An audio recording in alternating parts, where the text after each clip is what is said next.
Hello friends, how are you all? I hope you all are fine and safe at home. Today this is your again business studies lecture and the chapter is controlling and the today's topic is techniques of managerial control. Yes, now how controlling is being done by the management, what are the different techniques through which controlling is being done in the organization. See, basically broadly we divide techniques into two major parts, that is traditional techniques and modern techniques. Okay, traditional and modern techniques. So first of all we are going to discuss with traditional techniques.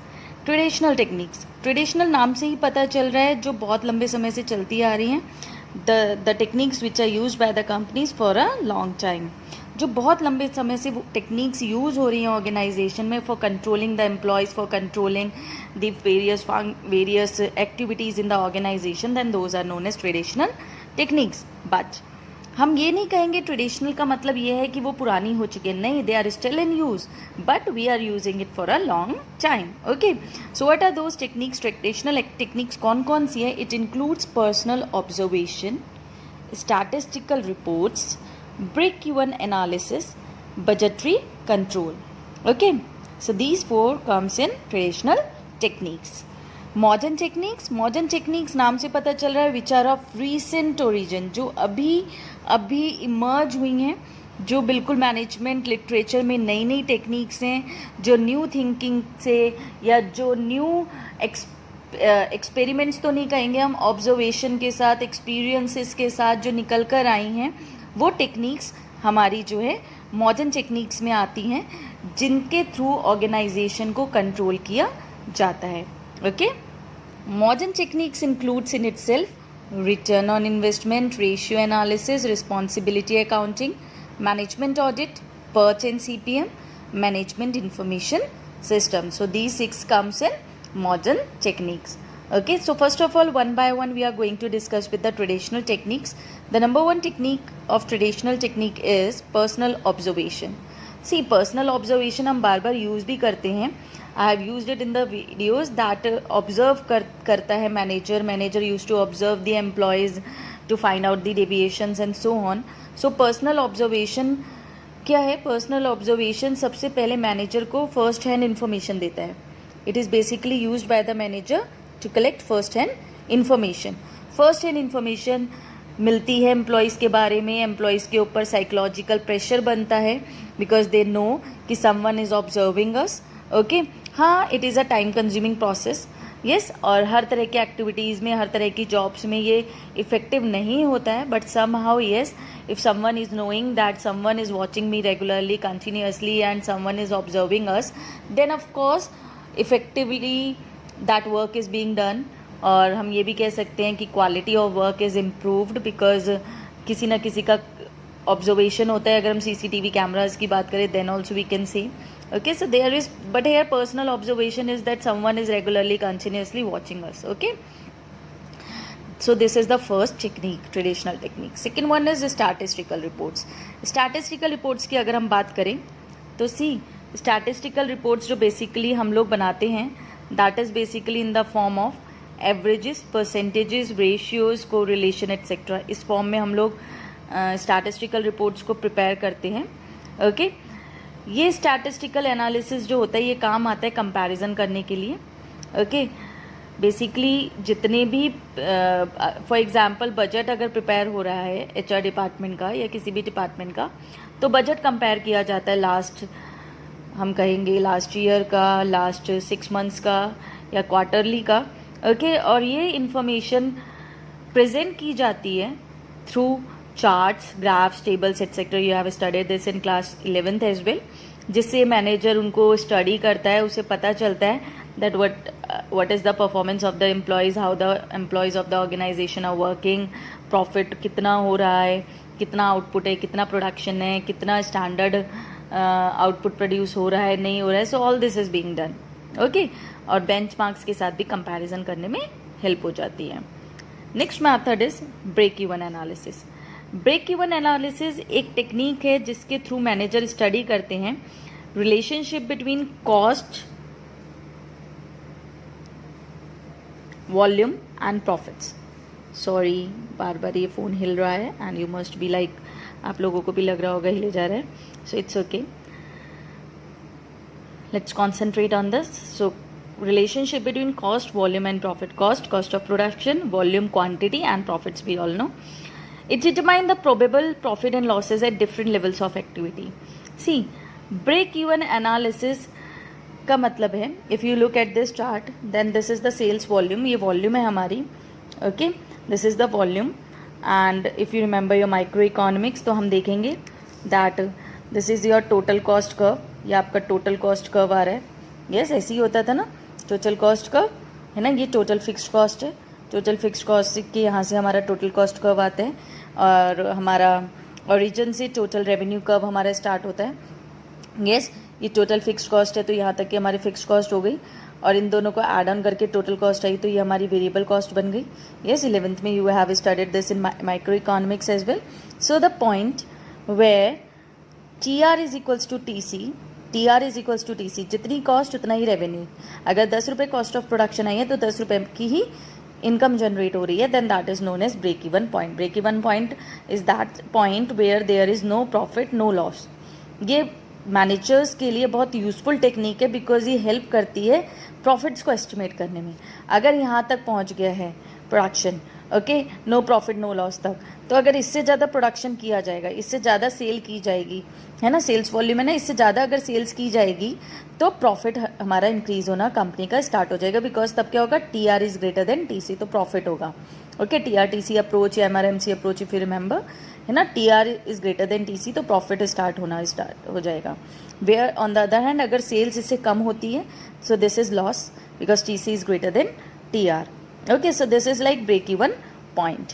This is all for like, बस इतना ही information आपको चाहिए for your board exams. In your books like one formula is given to calculate break even point as well that you have to learn, that is fixed cost upon selling price per unit minus variable cost per unit.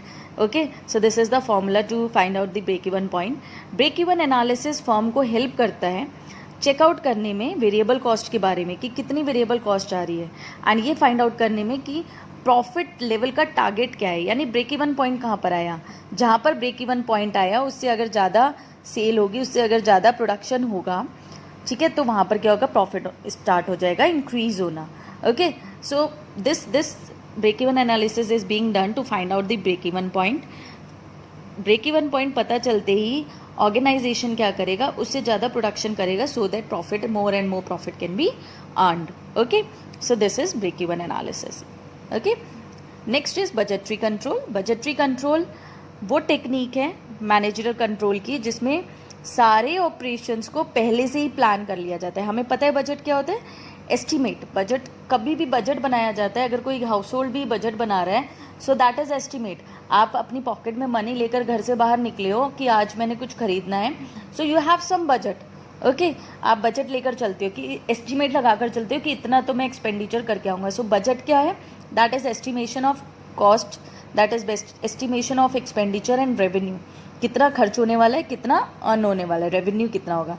So budgetary control एक technique है managerial control की जिसमें जितने भी operations हैं उन्हें पहले से ही एडवांस में प्लान कर लिया जाता है in the form of budgets prepare कर लिए जाते हैं और एक्चुअल रिजल्ट्स को कंपेयर कर लिया जाता है विद बजटरी स्टैंडर्ड्स. हमने बजटरी स्टैंडर्ड बनाए. फॉर एग्जाम्पल, एक छोटा सा एग्जाम्पल लेते हैं कि आप घर से निकले कोई भी एक इलेक्ट्रिक अप्लायंस लेने, आप एस्टिमेट लेकर गए 60 to 70,000 का आएगा. Okay, that is your budgetary standard. और एक्चुअल रिजल्ट आया 60,000, अगर आपने लिया था तो 55,000 या फिर 65,000 भी हो सकता है. ओके, सो ये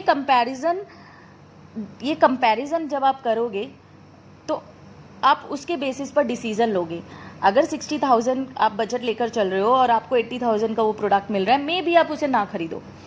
ओके, और मे भी आप सोचो कोई बात नहीं, है ना. तो सिमिलरली ऑर्गेनाइजेशन में भी जब ये कंपैरिजन किया जाता है तो ऑर्गेनाइजेशन में नेसेसरी एक्शंस क्या लेना है, एक्शन क्या लेना है, इस पर डिसीजन लिया जाता है.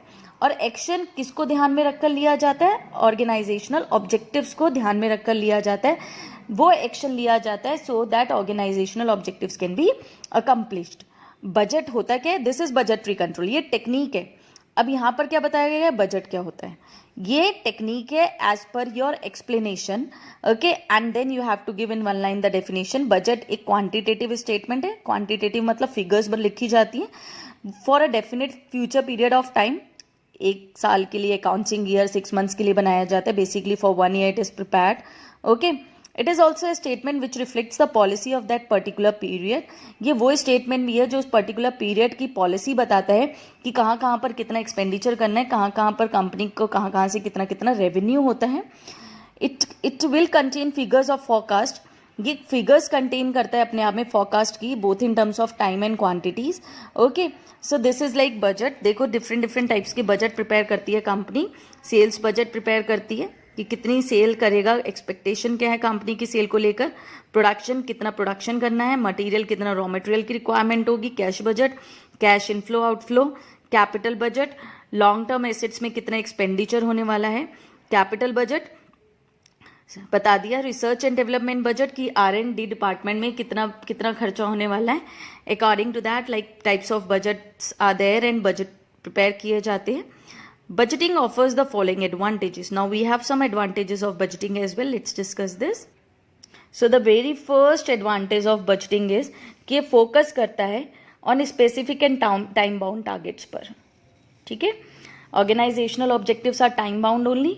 1 ईयर 5 ईयर के हमारे ऑब्जेक्टिव्स होते हैं, सो टाइम बाउंड होते हैं। बजटिंग एक तरह से मोटिवेशन टू द एम्प्लॉयज़ का काम करता है, क्योंकि उन्हें पता होता है कि हमारे स्टैंडर्ड क्या है और हमें किस तरीके से काम करना है। अगर हम अच्छा काम करें so we'll get appraised and we'll get incentives as well.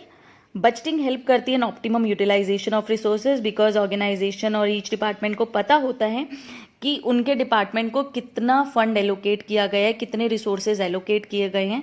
So according to that they know the organisational objectives as well. उन्हें पता होता है कि हमारे ऑर्गेनाइजेशनल ऑब्जेक्टिव्स क्या हैं और उसके according they use to try to utilize the resources as well, okay. Next, budgeting is used in achieving coordination as well. Yes, different departments are there in the organization. अलग अलग departments में coordination, we all know it is the essence of management, okay.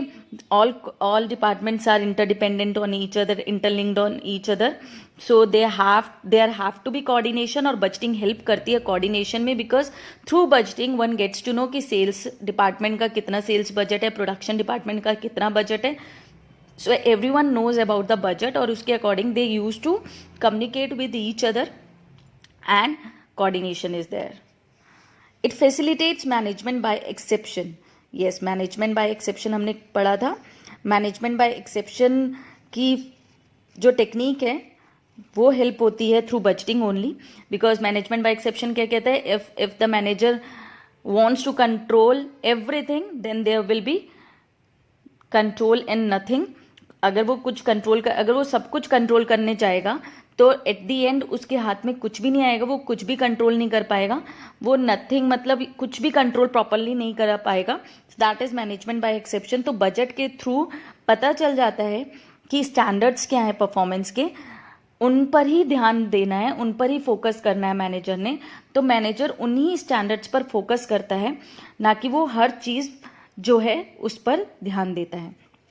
तो budgeting के through management by exception जो है वो follow होता है ऑर्गेनाइजेशन में. So these all are the advantages of budgeting. Okay, but budgeting की इफेक्टिवनेस डिपेंड करती है कि एस्टिमेट कितने एक्यूरेट है. ओके, फ्लेक्सिबल बजट्स प्रिपेयर करने चाहिए. Flexible means according to the situation, as per the situation जो चेंज हो सके. ओके, फोरकास्ट के अकॉर्डिंग जो है उन बजट्स को प्रिपेयर करना चाहिए, उनको फ्लेक्सिबल रखना चाहिए, so that from time to time they can be changed in the organisation. Okay, if this will happen properly then of course budgeting is going to help the organisation very well. बहुत अच्छे से help करेगा. So we can say at the end that managers must remember that budgeting should not be viewed as an end. Budgeting end नहीं है किसी भी चीज का कि budgeting कर ली तो controlling हो जाएगी. No, but a means to achieve organizational objectives. See, everything is being done to achieve organizational objectives. सब कुछ organizational objectives को achieve करने के लिए किया जा रहा है. Here also these techniques are being followed to achieve the organizational objectives as well. So ये सिर्फ एक जरिया है, मीन्स है to achieve the organisational objectives. Okay, I hope you understood this. This is all for today, students. Have a nice day. Hello students, how are you all? I hope you all are fine and safe at home.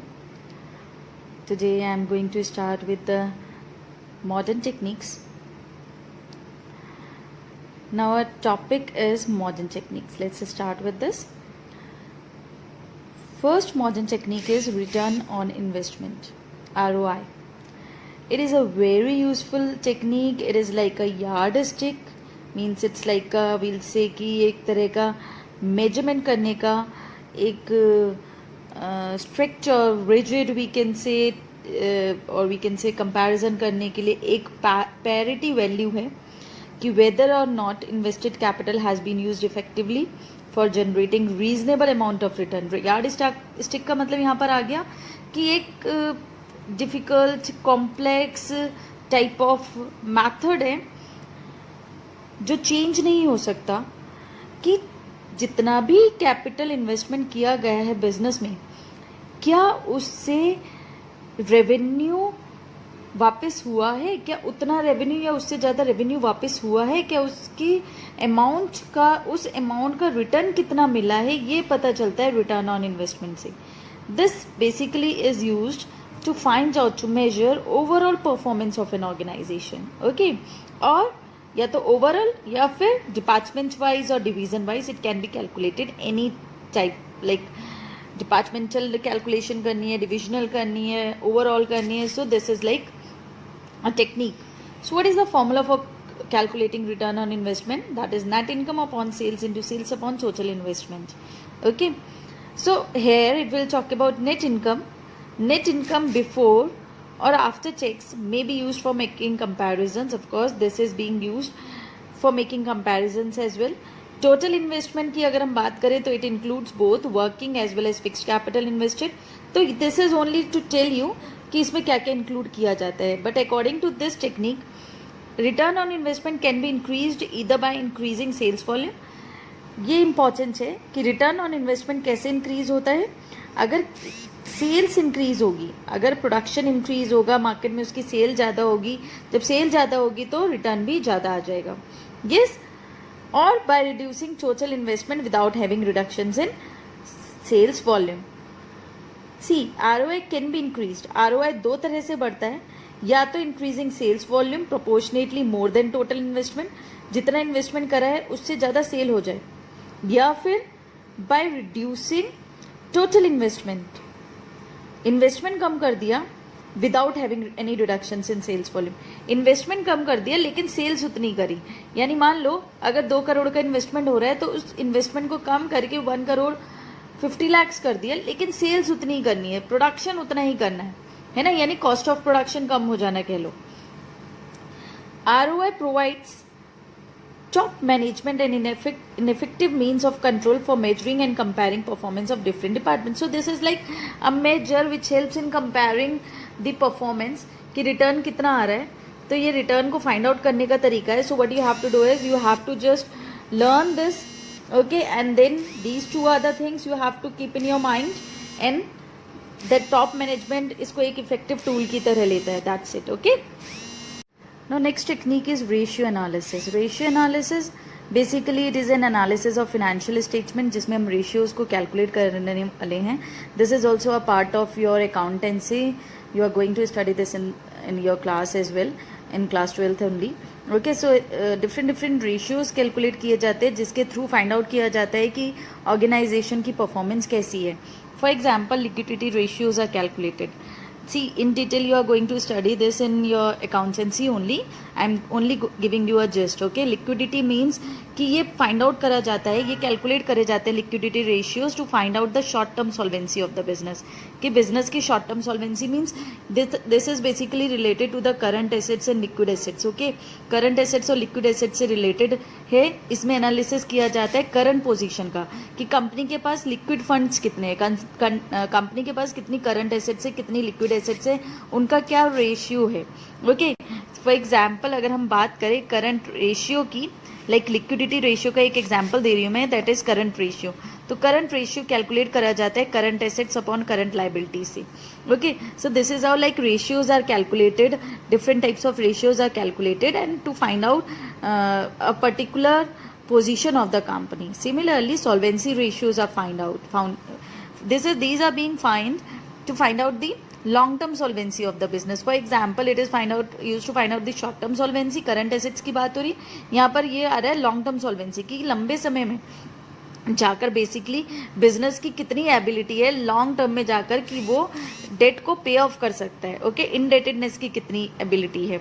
Profitability ratios कि company की profitability position क्या है, company कितना profit earn कर रही है। Okay, in return of sales. Okay, for example अगर हम बात करें ग्रॉस प्रॉफिट रेशियो की, तो that is gross profit upon net sales into 100 के थ्रू हम प्रॉफिटेबिलिटी रेशियोज निकालते हैं। So in your business studies you only have to learn कि ये रेशियोज क्यों कैलकुलेट किए जाते हैं, that again you are going to study in your accountancy as well. Next is turnover ratios. Turnover ratios, these are basically found to determine the efficiency of operations based on effective utilization of resources. कि company या organisation resources को कितना effectively utilise कर रहा है, अपने operations में कितनी एफिशिएंटली यूटिलाइज कर रहा है। हायर टर्नओवर, अगर किसी ऑर्गेनाइजेशन का टर्नओवर रेशियो हाई आता है, इट मीन्स कि वो अपने रिसोर्सेज को बेटर यूटिलाइज कर रहा है। So this is ratio analysis, this is the modern technique. Okay, now next technique is responsibility accounting. Responsibility accounting वो सिस्टम है अकाउंटिंग का जिसमें डिफरेंट सेक्शंस, डिविजन्स और डिपार्टमेंट्स को सेटअप किया जाता है एज रिस्पॉन्सिबिलिटी सेंटर्स। सी, बहुत ईजी है ये।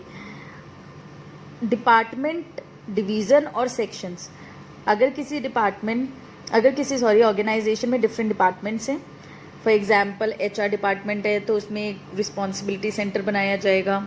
अगर मार्केटिंग डिपार्टमेंट है तो मार्केटिंग सेंटर बनाया जाएगा, रिस्पॉन्सिबिलिटी सेंटर। रिस्पॉन्सिबिलिटी सेंटर का मतलब है कि इस सेंटर में एक हेड बना दिया जाता है कि आपने अपने सेंटर के, यानी अपने डिपार्टमेंट, अपने सेक्शन, अपने डिवीजन के जितने भी टारगेट्स हैं वो आपने फुलफिल करने हैं, आपने अचीव करने हैं। So you are responsible for that. So responsibility centres जो है सेटअप कर दिए जाते हैं, यानी रिस्पॉन्सिबिलिटी दे दी जाती है और एक रिस्पॉन्सिबिलिटी हेड बना दिया जाता है। That particular head is responsible for achieving the targets of that particular department, division और सेंटर जो भी है।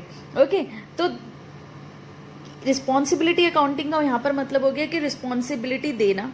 Okay, so for example, many types of responsibility centers can be formed depending upon the organization to organization. जिस organisation में जितने centres की ज़रूरत है उतने सेंटर्स बनाए जाएंगे, जैसे जैसे सेंटर्स की ज़रूरत है वैसे वैसे सेंटर्स बनाए जाएंगे। So the very first type for example is cost centre. Cost centre का यहाँ पर मतलब आता है कि इस सेंटर का जो हेड है, ओके, और मैनेजर है, that is responsible for the cost incurred in the center but not for the revenues, यानी कि वो सिर्फ और सिर्फ कॉस्ट के लिए जिम्मेदार है, ना कि रेवेन्यूज के लिए। For example, in manufacturing organisation की अगर हम बात करें तो production department is classified as cost centre. वहाँ पे प्रोडक्शन डिपार्टमेंट को रहता है कि कॉस्ट के जिम्मेदार आप हो, यानी cost of production minimum to minimum होनी चाहिए। आपको मतलब नहीं है कि ऑर्गेनाइजेशन कितना अर्न कर रहा है, रेवेन्यू क्या है, no. Okay, revenue centre similarly only for generating revenues, not for cost. तो ये डिपार्टमेंट क्या है, मार्केटिंग डिपार्टमेंट हो गया जो जिम्मेदार होता है रेवेन्यू अर्न करने के लिए। प्रॉफिट सेंटर, इसका मैनेजर दोनों रेवेन्यू और कॉस्ट देखेगा, because when TR will be greater than TC then only profit will be there. तो यहाँ पर वो क्या करेगा, प्रॉफिट देखेगा। For example, repair and maintenance department may be treated as profit centre if it is allowed to bill other production departments for the services provided to them. अगर repair and maintenance department production department को allow करता है billing करने के लिए, उनको help करने के लिए, तो वहाँ पर वो प्रॉफिट देख सकता है। ओके, कि आफ्टर लाइक प्रोडक्शन डिपार्टमेंट ने सेल कर दिया, प्रोडक्शन डिपार्टमेंट ने मैन्युफैक्चरिंग करी, उसके बाद सेल भी हो गई, उसके बाद रिपेयर एंड मेंटेनेंस डिपार्टमेंट काम करे, यानी उसमें कहीं ना कहीं परचेजिंग और बाइंग दोनों चीज़ों को देखा जा रहा है। ओके, फॉर एग्जाम्पल हमने कुछ परचेज करा किसी कंपनी से, तो उनके लिए वो सेल है ना।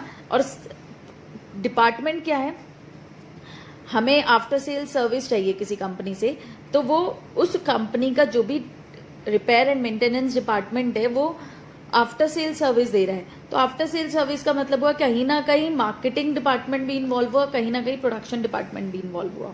Okay, investment centre, it is responsible not only for profits but also for investments made in the centre in the form of assets.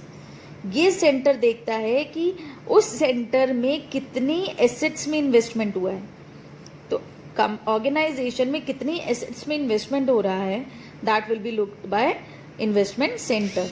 Okay, यहाँ पर investment made in each centre is separately ascertain. Her centre, her department में कितनी कितनी assets ली गई हैं उनको अलग अलग देखा जाता है। ROI यूज किया जाता है टू फाइंड आउट, टू जज आउट कि परफॉर्मेंस कैसी है ऑर्गेनाइजेशन की। Okay, so in this way like responsibility accounting is done, centres बनाए जाते हैं, हेड्स बनाए जाते हैं जो अपना अपना काम कर रहे हैं। ओके,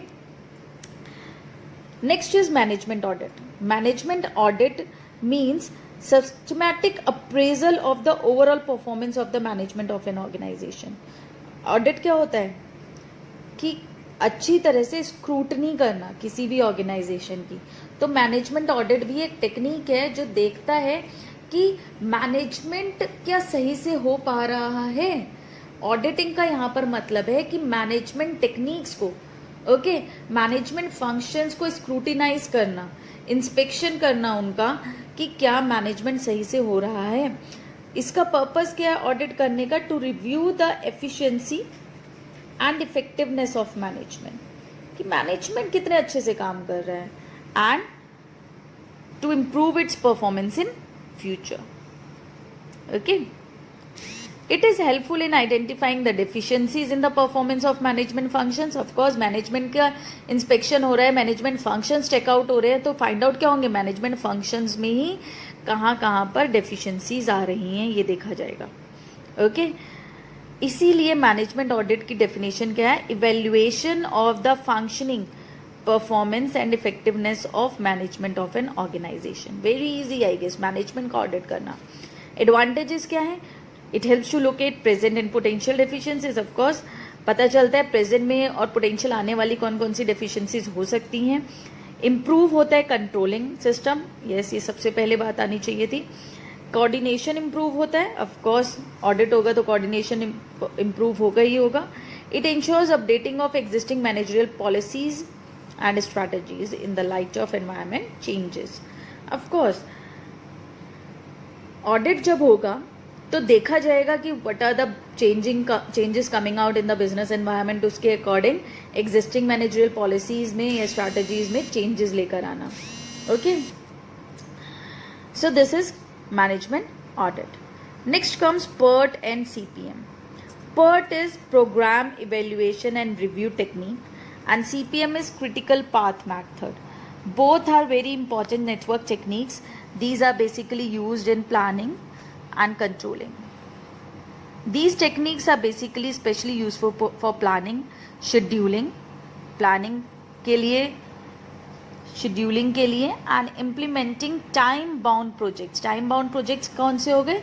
जो कि for a particular period of time में जिनको complete करना है, वहाँ पर ये टेक्निक यूज की जाती है।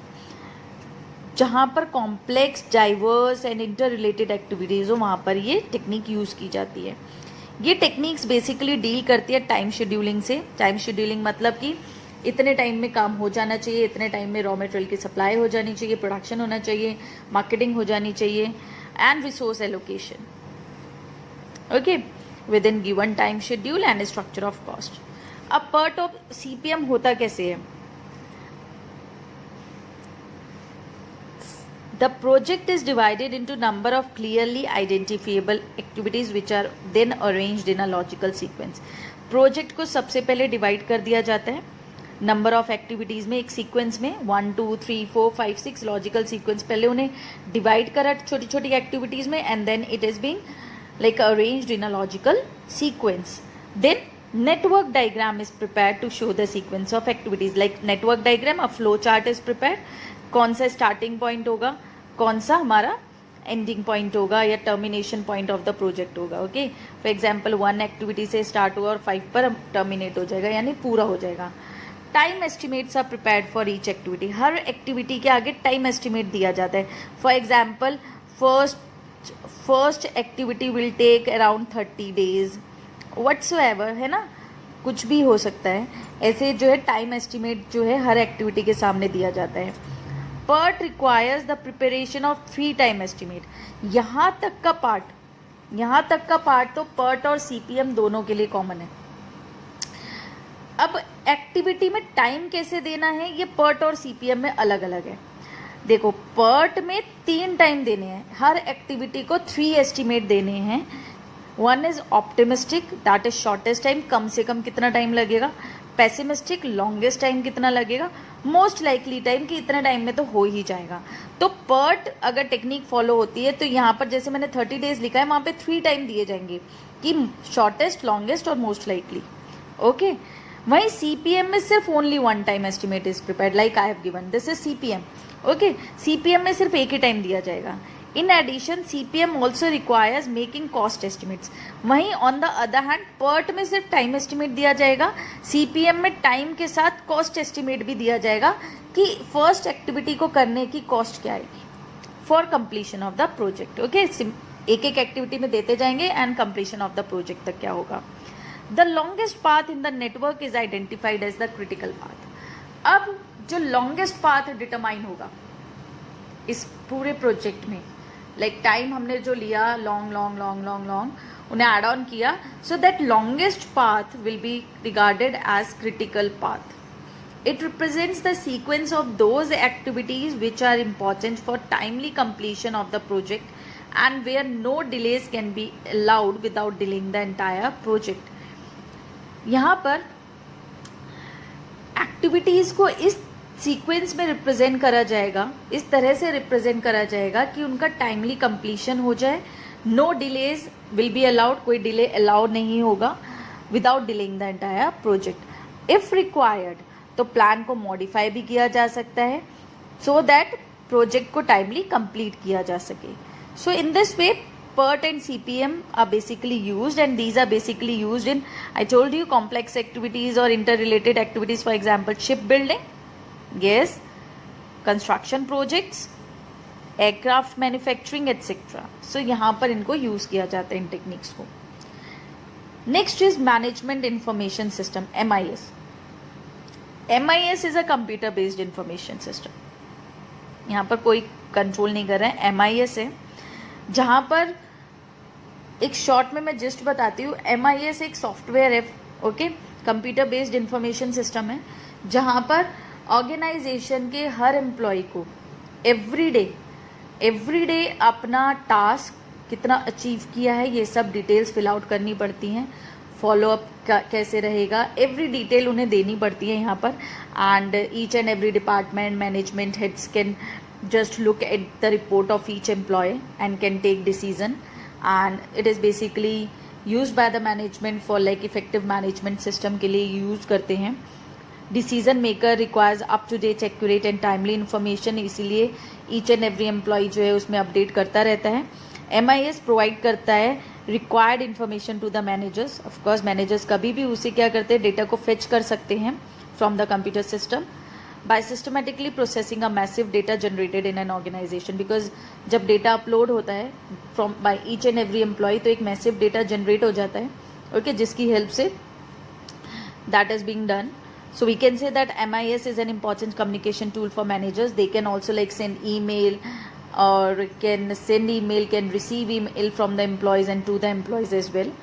MIS is an important controlling technique because each and every employee is like updating the data in that. तो एक तरह से कहीं ना कहीं एम्प्लॉय को डर लगता है कि मैं इन्फॉर्मेशन सही डालूं सो दैट मेरी इन्फॉर्मेशन ट्रैक ना कर ले कोई मेरा हेड, या फिर अगर मैंने कम अपलोड किया, फॉर एग्जांपल टारगेट है अगर कुछ भी उसके अकॉर्डिंग कम अपलोड किया तो मेरा मैनेजर, मेरा हेड, मुझे मेरा सुपीरियर जो है कहीं वो मुझे कॉल ना कर दे, मुझे ईमेल ना सेंड कर दे. So this is like being done. It provides data and information to the managers at the right time so that appropriate corrective action may be taken in case of deviations from standards. अगर manager को feel होता है कि मेरे subordinates जो है standard से कम work कर रहे हैं, तो corrective action can be taken out. Okay, advantages क्या हैं? Collection, management and dissemination of information at different levels. Of course, each and every employee is like updating the data, uploading the data, तो information collect हो सकती है, manage हो सकती है, और dissemination हो सकता है उस information का। dissemination means disbursement, अलग अलग जगह पर जा सकती है at different levels of management and across different departments of the organization. Anyone can fetch out the data. Next is it supports planning, decision making and controlling at all levels. Of course, data fetch हो सकता है तो help मिलेगी। Quality of information with which a manager works improve हो जाएगी। Of course, it ensures cost effectiveness. Cost effectiveness है because एक button click करना है and data can be fetched out, कि ऐसा नहीं है किसी को कॉल करना है, कुछ ट्रेनिंग देनी है, nothing like that. On the click of a button, any information can be fetched. It reduces information overload on the managers. Of course, information overload कम हो जाता है कि एक मैनेजर को बहुत सारी बातें ध्यान में रखनी पड़ती हैं अदरवाइज। तो यहाँ पर आकर if MIS is there in the organization, ये सिस्टम है, तो each and every employee can upload the data, और मैनेजर को इतना कुछ ध्यान नहीं रखना होता, तो कहीं ना कहीं इन्फॉर्मेशन ओवरलोड जो है मैनेजर्स पर वो रिड्यूस हो जाता है। सिर्फ रेलिवेंट इन्फॉर्मेशन उन्हें दी जाती है, बाकी सब कुछ अपडेट करा जाता है on the system only. So this is like these are the like modern techniques of controlling. So I hope you understood this. Thank you students, and bye bye.